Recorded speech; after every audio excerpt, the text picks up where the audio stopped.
Story 5. The King and the Rock. Once upon a time, there was a very powerful and wealthy king who was very curious. The king had a large rock placed in the middle of the road. Then he hid nearby to watch, to see who could remove such a large rock placed in the middle of the road. The first people who passed by were some wealthy and careful merchants. Instead of moving it, they chose to take a detour and loudly blamed the king for not maintaining the road well. None of them tried to move the rock. Finally, a farmer came and moved the rock despite the great effort. After moving the rock, the farmer was rewarded with a lot of gold and silver by the king and received respect from the king. Lesson learned. In business and life, there are things we cannot understand. Every obstacle and difficulty can be an opportunity for us to develop. Don't blame others. Try to solve the difficult problems you are facing, and eventually, you will get success. Our story. 4. The trapped wild geese. Wild geese often rest near lakes in flocks. Each time they stop to rest, the lead goose assigns one to stand watch during the night. When someone approaches, or there's movement, the watch goose alerts the flock with a honk. Local hunters had observed this behavior and devised a trick. Each night, they lit a torch to draw attention. The watch goose would sound the alarm, and the hunters would immediately extinguish the light. The startled geese would fly off, but when no threat followed, they'd return to rest. After this happened several times, the flock began to think the watch goose was crying wolf. Eventually, they attacked and pecked at the watch goose. That night, when the hunters approached again with a torch, the watch goose was too scared of being attacked by the others to make a sound. As a result, the whole flock was caught while they were sound asleep. Story 3. The Shoe Business. There once were two competing shoe companies. Each sent a representative to Africa to explore potential business opportunities. At the first company, the representative carefully assessed the situation and reported back. People here don't wear shoes. Developing business here would be ineffective. At the second company, their rep saw things differently and excitedly reported, "We need to move quickly. This is a perfect market. No one owns shoes yet." Eventually, the second company launched a full market expansion plan in Africa and went on to achieve massive success.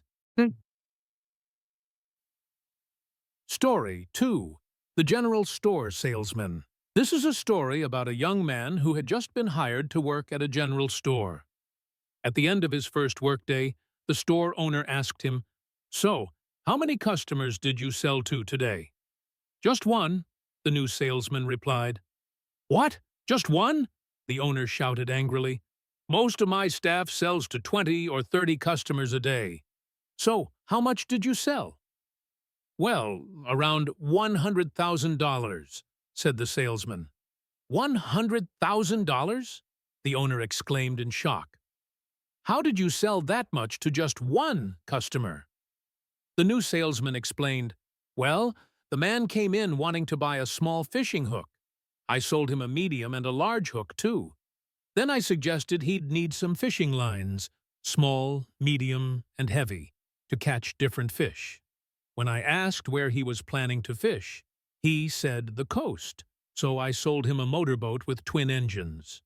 Then he said his small car couldn't tow the boat, so I took him to the vehicle section and sold him a pickup truck to haul the boat to the coast." The owner was stunned and impressed. "So, you sold him all that just because he wanted a fishing hook? You're amazing." "Actually, not exactly," the salesman said. "He came in to buy some cold medicine for his wife. I told him, 'Since your wife is sick this week, why not just go fishing?'"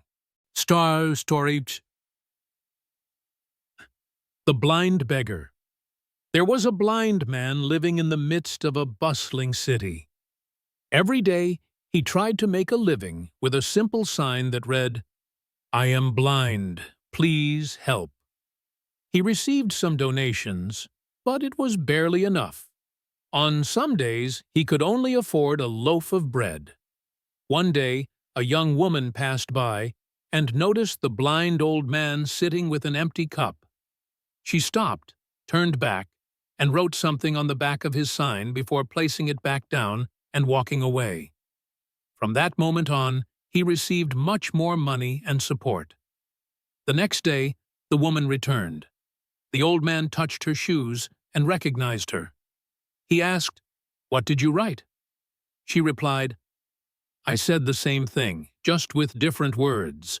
What she wrote was, 'Today is a beautiful day, and I can't see it.'"